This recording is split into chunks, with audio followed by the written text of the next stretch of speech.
Good morning, welcome to my second channel, David Daily. It is David Daily, isn't it? Not Daily David. Yeah, David Daily.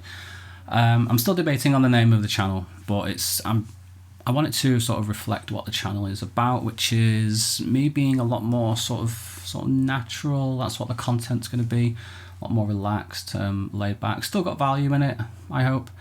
But like, for example, the first video today is going to be about how I went for a walk. I took 3 pictures yesterday evening. I went for a walk yesterday evening. I took 3 pictures, and this is the pick of the bunch, and I'm going to edit it in Darkroom, and you can follow along, and that's the video. So if that's something that you're interested in, obviously stick around. And I wouldn't put this on my main channel. Right now I'm filming on my iPhone XR, you know, with my little Ulanzi lights and things. Like it is going to be a lot more laid back, a lot more sort of personal. While I'm editing the picture, I won't go through every single edit. I'll be talking to you about stuff that, again, I don't want to talk about on my main channel and stuff like that. So, right, let's get into the edit. And this is an iPhone 12 Pro photo. I'm just trying to look over my microphone. iPhone 12 Pro photo, taken with the back camera, obviously. 52 the zoom lens, f2. I don't have much control over that. Lowest ISO possible, and 202 1/2. I don't even know how to. That's 1/200th of a second. 1/2 whatever. You can see what it says right there. So I've done my best to try to. If you look at sort of the highlights over here and the shadows and the histogram, you can see the histogram's telling us there's lots of highlights. We're clipping in the whites, which is true right here, and there is also lots of shadow in the picture, which you can see right here. And there was no other way really to shoot this photo. If I'd have shot it at, say, 1/100th of a second, it would be twice as bright here, but it would also be twice as bright over here, so the sky would be even more blown out. Because even though Darkroom is reporting clipping, I reckon we can get some of this back. Not all of it, but some of it. But the main reason for the picture was these trees here. They were standing out. They were nicely lit against these other trees over here. So I want to exaggerate that, and I like to bring out reds. There's some reds and oranges here. The greens not so much.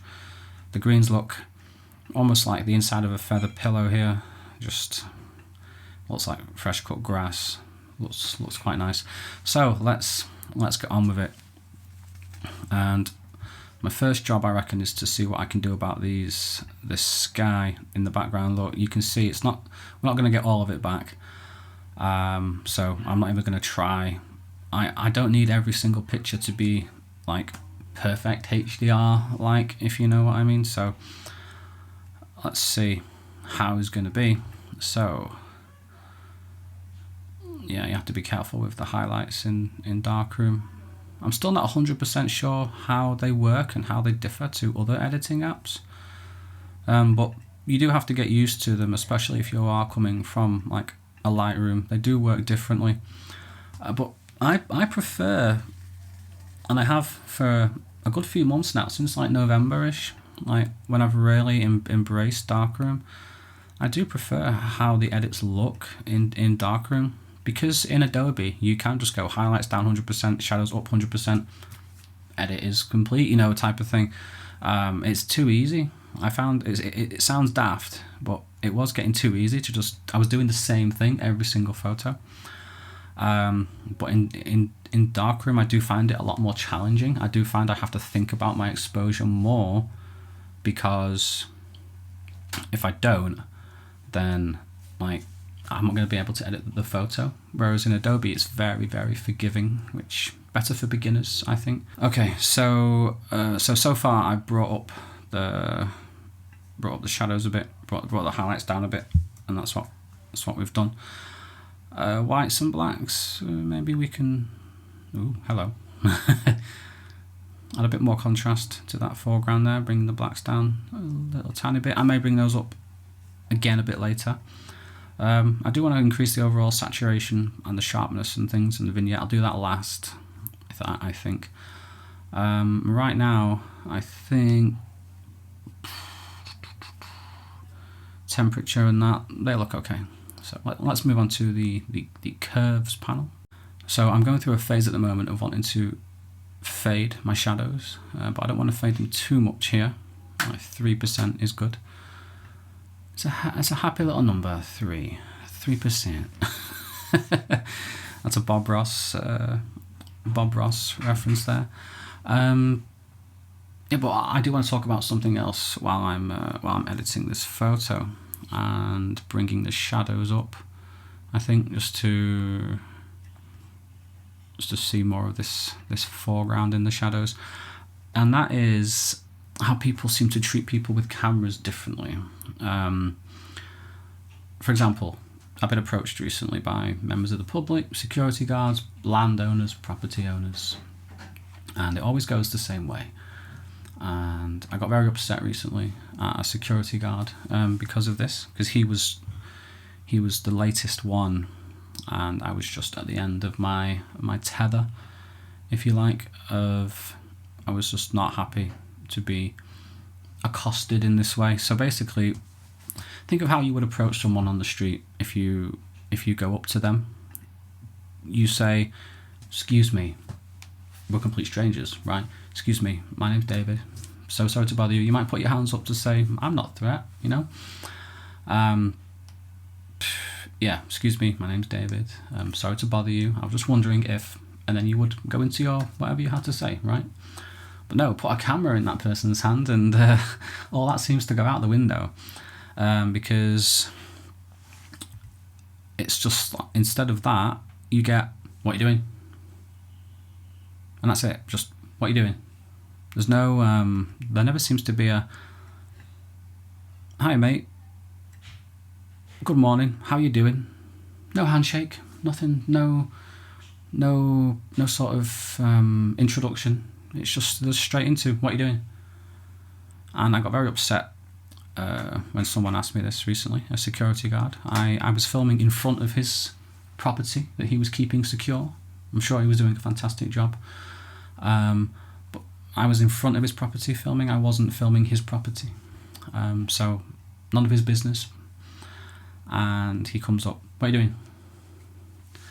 I'm like, so I got very upset and I said, I pointed at a man walking past, an older man, and I said, "Why don't you ask him what he's doing?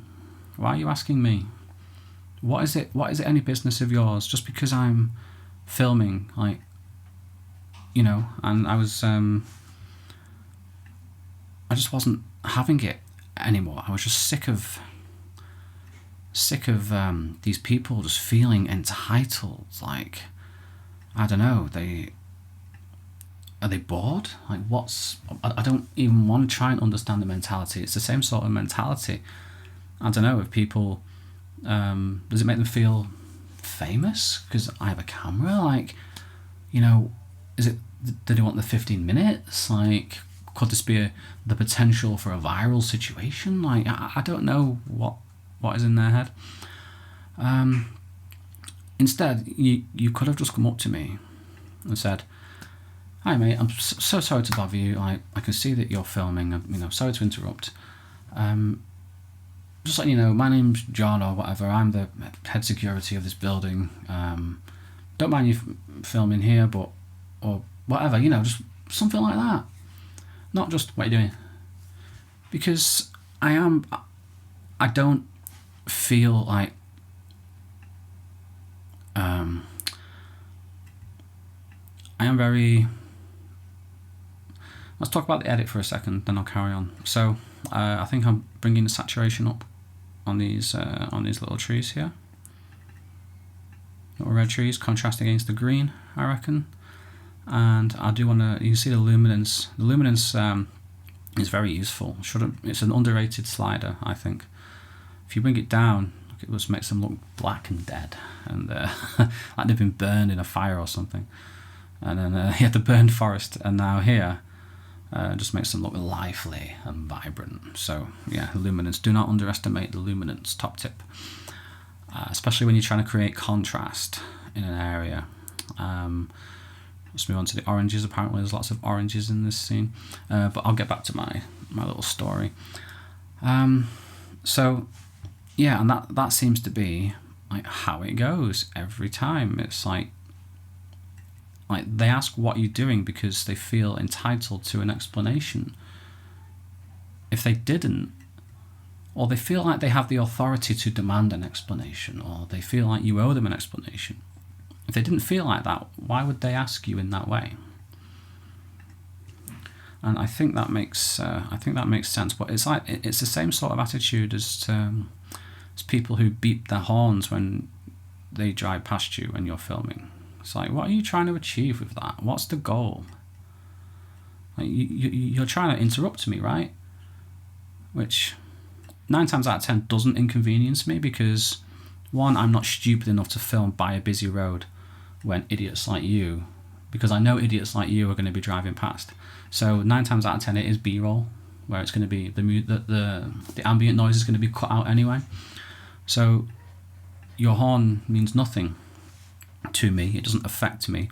And I wonder if they knew that, would they still beep? If somehow they could know that I was filming B-roll and that their beep wouldn't affect it, would they still beep? Just says to me a lack of education, a lack of courtesy, because they do think they're interrupting.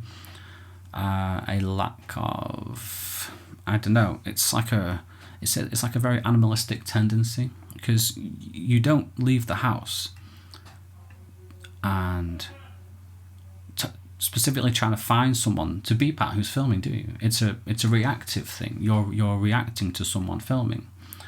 So it just says like it's a very sort of Neanderthalish, very limbic brain sort of reaction.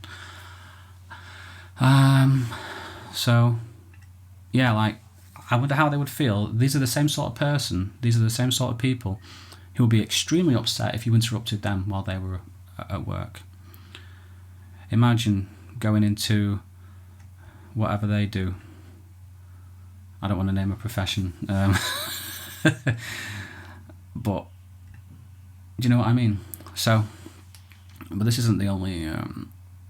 This recent example when I was with that security guard isn't the only example. There's been a few.